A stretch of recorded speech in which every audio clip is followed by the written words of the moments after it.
की तैयारी करते हैं। परदेश जाने वाला व्यक्ति बहुत तैयारी करता है अपने जीवन में। यात्रा पर जाने वाला व्यक्ति रात्रि से ही तैयारी करता है। सूटकेस में कपड़े रखता है, ब्रशमंजन रखता है, तौलिया रखता है, मोबाइल का चार्जर भी रखता है, हैंडी हाथ पहुंचने वाली टॉवल भी रखता है। बहुत से सामान को संजो करके रखता है क्योंकि उसे यात्रा में जाना है। पता नहीं सुबह कितने बजे निकले, पर जाना है तो तैयारी बहुत लंबी उसकी होती है। पैसा भी रखता है, मोबाइल का चार्जर से लेकर के एक एक वस्तु चुन चुन करके रखता है क्योंकि सुबह उसे जाना है। हद तो ये, हमें भी एक दिन जाना है एक लंबी यात्रा पर, उसकी कोई तैयारी कभी नहीं करता।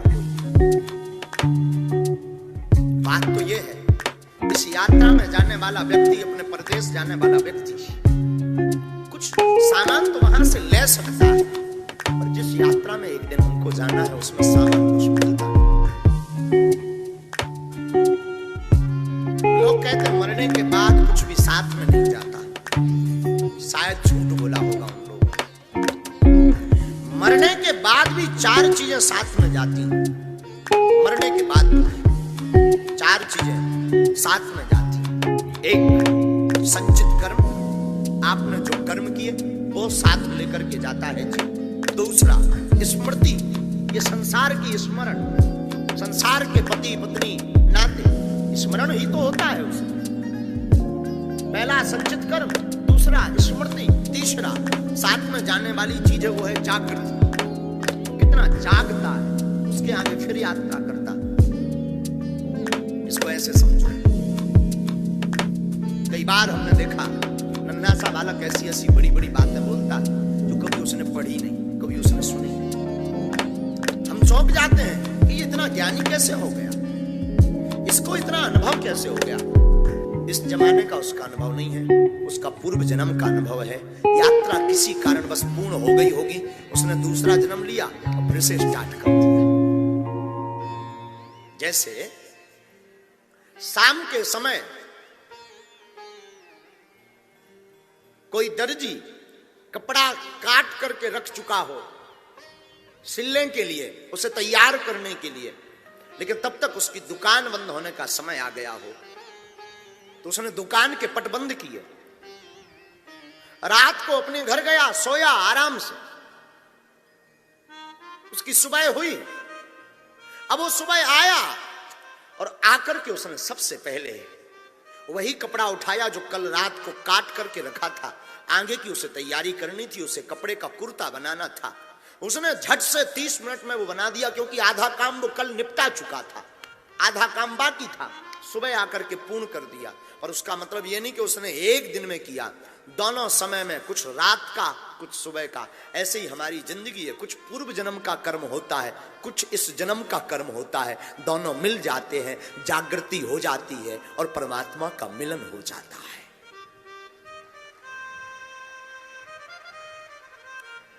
चौथा, मरने के बाद अगर कुछ साथ जाता तो वो जाता है सूक्ष्म शरीर।